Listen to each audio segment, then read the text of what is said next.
either jump on, or if you want to move on with your day, let me know. But it's saying I need to refresh.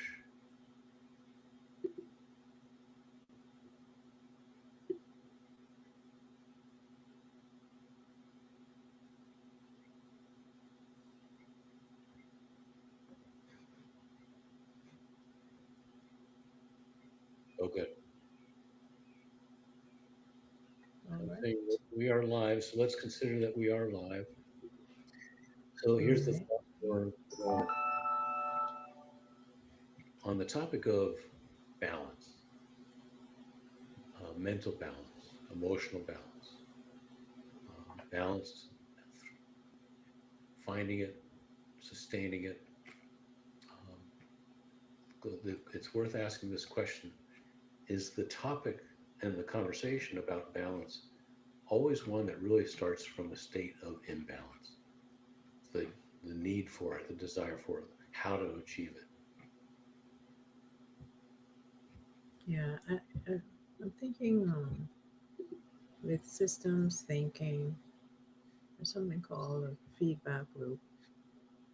And with negative feedback loops, uh, they have a way of, you know, when when something goes out of balance, something happens to counteract that, and then it keeps the system in some kind of homeostasis on its own. And I think we do that, whether it's knowingly or not, because there's a comfort zone that we appreciate more than other states, and so we aim to maintain that comfort zone, whatever that is. And when we start coming out of there and we're in a state of discomfort, we try to bring ourselves back to that zone. So I think we do it.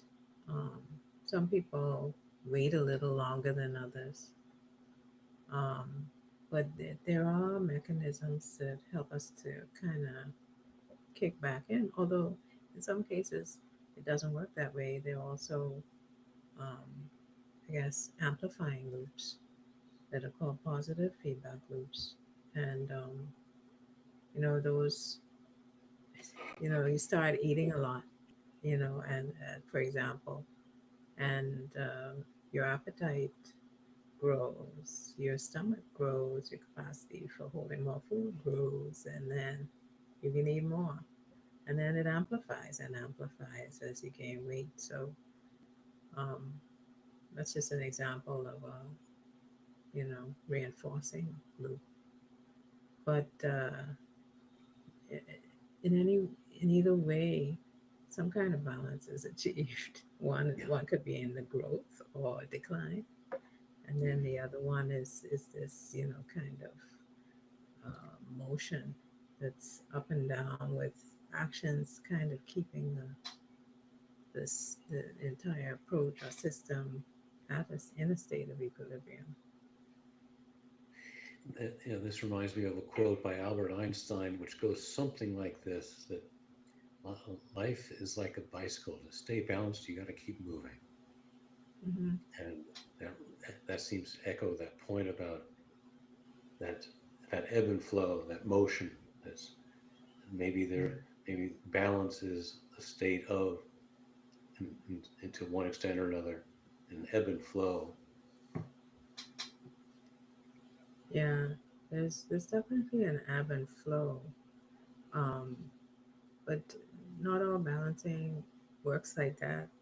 Like if it is an amplifying kind of approach where there's just growth, you can have that, or just decline, you can have that.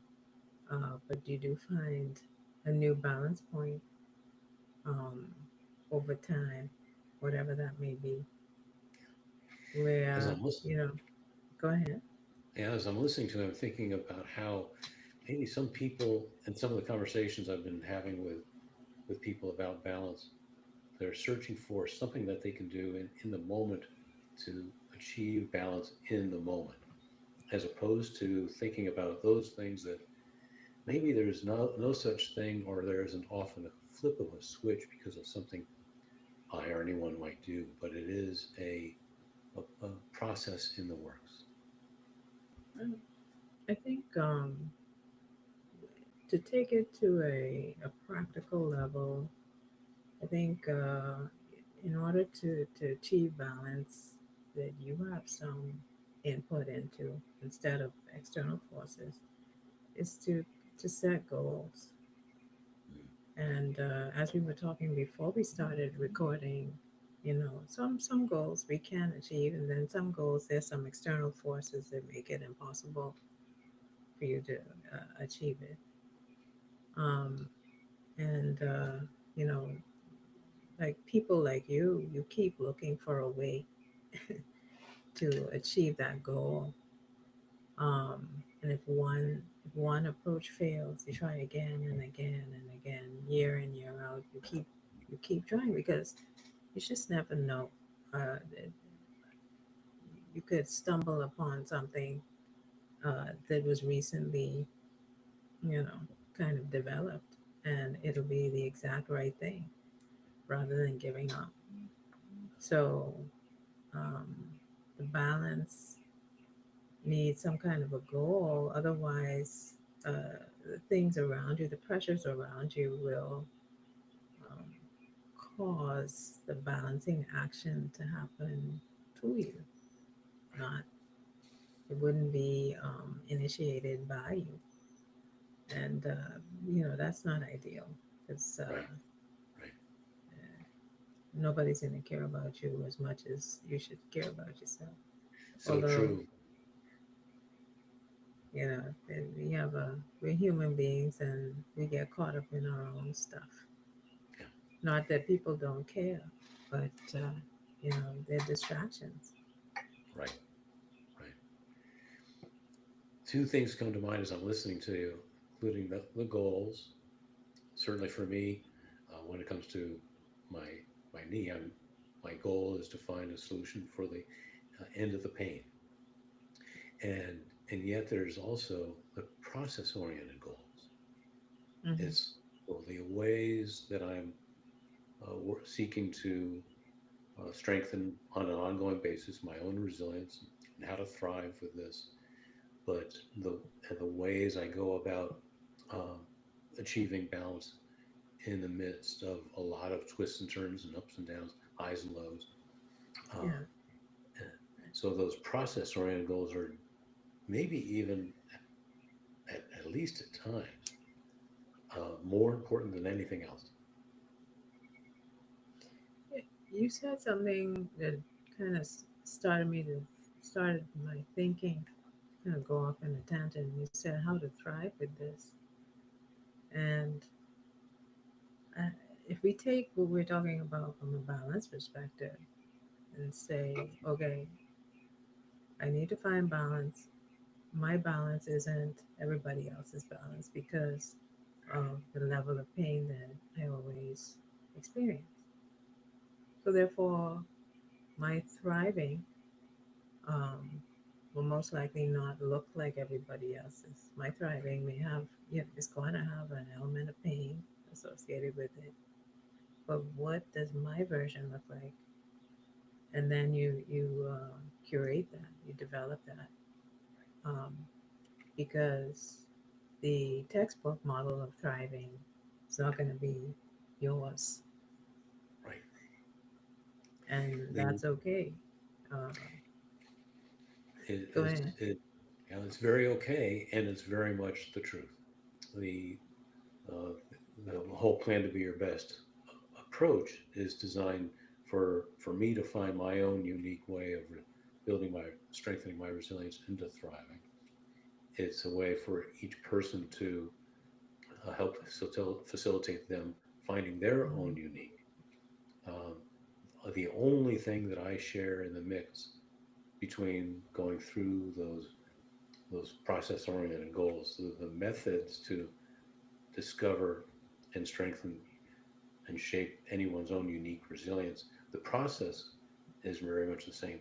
If anything that I share is only suggestions of here's what works for me, here's what I've tried, here's what hasn't worked for me, and as part of part of answering that curiosity that people have and bring, I found that people who are the most uh, hungry, the most in need, the most sort of bold and assertive, they're action oriented people who were really, they're not stuck, they're pursuing ways and hungry for finding their own unique resilience and ways of thriving. Uh, they use that wonderful emotion called curiosity to ask a lot of questions, such as what works for you, what have you tried, what doesn't work for you, as a way for them to, through a conversation, help themselves see what's going to work for them. It's sometimes it can be hard to activate curiosity in the Yeah, throes of pain. Um, we've talked about that before because I mean your needs in that moment are not self-actualizing. It's more how do I manage this state that's is distracting me, my attention, because curiosity is more, creative and light. And in that moment when you're not feeling any of those things, it's how do you bring it forward? I'm flipping and asking you a question, but it's a great question because a lot of times when people are coming to me, they're in a there. It doesn't look so much like curiosity; it looks like desperation. mm, It's a great need for relief. yeah, How do I get through this? I've never been in pain like this before. How do I take my mind off the pain yeah. because it's hijacked my focus? I'm wrapped up in that storm of thought and emotion and more pain, and it's so out of pain are those questions are they're pining for answers to your. So I'm reading between your lines, and it sounds like you have to take care of the state, the pain state first, Yeah. and then you can, um, in the in between stage, you can try to access the curiosity. But Yes. it's not a continuous process. Right. Right. So this is when actually the three steps of resilience comes into play. That first step of tuning in. That's the first step of flexing that intentionality muscle and winning back, starting to win back your focus. When pain takes it away, it's a way to start winning it back and tuning in to understand, identify, understand, and validate exactly what you're experiencing, the, the thoughts, the feelings, and so forth. And then with the strength of that, moving into, and this is where some curiosity, some of the desperation turns into curiosity, into the second step of the three steps of resilience to plan. And it's actually when we can get in the moment, calming down the level of cortisol, the stress hormone, and turn that great need for relief into curiosity. All right, what might work in either this moment or maybe a future moment when I need it? What are those things that I might? What have I done well? What's worked in the past? What new ideas might I add to my resilience toolkit now? And I've found that, and I say it often that the plan step of these three steps is probably the most powerful of the three Hmm. because it can transform the a difficult moment into a more calm moment where resilience is born.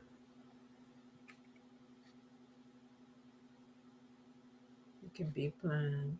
It can be a pause Uh, I believe the best planning happens in in those in a pause. in that pause. Yeah. Right. Thank you for that. That's excellent. I'm going to use that. But it's a great way to describe it. Excuse me. Hmm. When, Because you whenever, You we do talk. need the pause for the mental side of it, um, before you can start the planning. This the pain will distort or make it not as what's a good word? I guess complete or comprehensive as it needs to be. Right, So I right. think there's a really a small step in between the the resilience and the planning, which is the pause. That's why it is a circular. I envision it. Pause, or really tune in, plan, and be your best. And be your best is following through, choosing something from that plan stuff. There's a flow to that, and sometimes it needs to be on a roll, so to speak, and repeated, or or slow down that roll and spend time creating that pause. Mhm. That is so important and so healthy, so healthy. And I think too, I know I've seen your model. I haven't seen it recently, but there could be different at different points in the model that a pause uh, is appropriate because you never know when the pain is going to show, or something's going to divert your attention if it's not pain. uh, and so a pause could happen at any point. I love that. One of the pauses, even in the third step, be your best, is to pause after you do something. You do something to try to complete that winning back of your focus, sparking new Hmm. positive energy. And it's the pause there where you observe it. And especially if it works, validate that, celebrate that, and create a positive emotional response to your own resilience, which Hmm. starts to create a new pattern. And that's that's the beginning of the repetition of it, practiced over and over again, which is a way of strengthening both your resilience and what it looks like for you to thrive in your own unique way. Hmm. Yeah.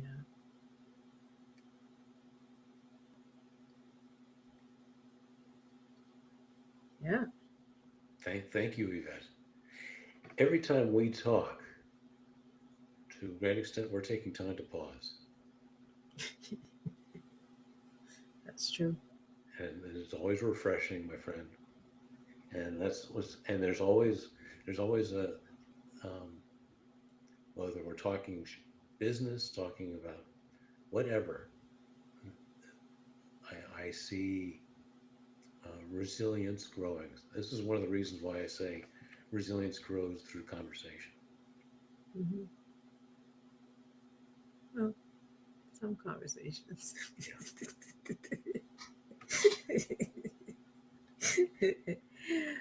uh, So, how about if we conclude this live? For those of you who are watching, glad you're here. Yvette, what words of wisdom or encouragement might you offer? as we step away, I think it always comes down to knowing yourself and choosing yourself. And when you think about the pause, when you think about action, you have to know yourself and what you're capable of in that moment, not necessarily what you're capable of overall, but if there's something distracting you, what are you capable of in that moment? Um, and just learning to navigate that and to be okay with it, because there's probably some kind of rhythm that you're not aware of somewhere, Hmm. somewhere in there. And if you learn it, you can, go with the flow of what is happening. That is so worthwhile. Let me add this because I'm adding it to the book, and I think this is important. People who and we're both of us are not strangers to this. A journey with pain, physical, especially with the kind of physical pain that we know, which I know, it can be both a journey of losing a sense of yourself. And a lot of people come to me and say, I don't know who I am anymore, and I don't know what to do about it. And yet, in this journey of losing a sense of yourself, if you're going through it a certain way, such as through this approach, plan to be your best, it's a journey of getting to know yourself like never before. It's one of the reasons why I often say three things. One,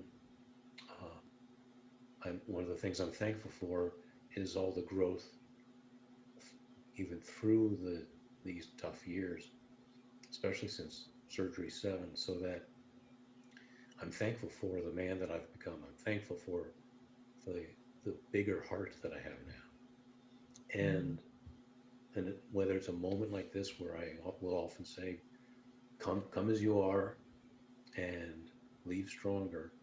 Part of that means because you've taken time to think about yourself and maybe know yourself a little bit more and Mhm. come to the point where you can say, yes, my best is greater than the pain. Mhm. And from other things. It's not Yes, only the pain. right, right. Awesome. I'm gonna So thanks, Rick. thank you, Yvette, as always, as always. Yeah, very thoughtful.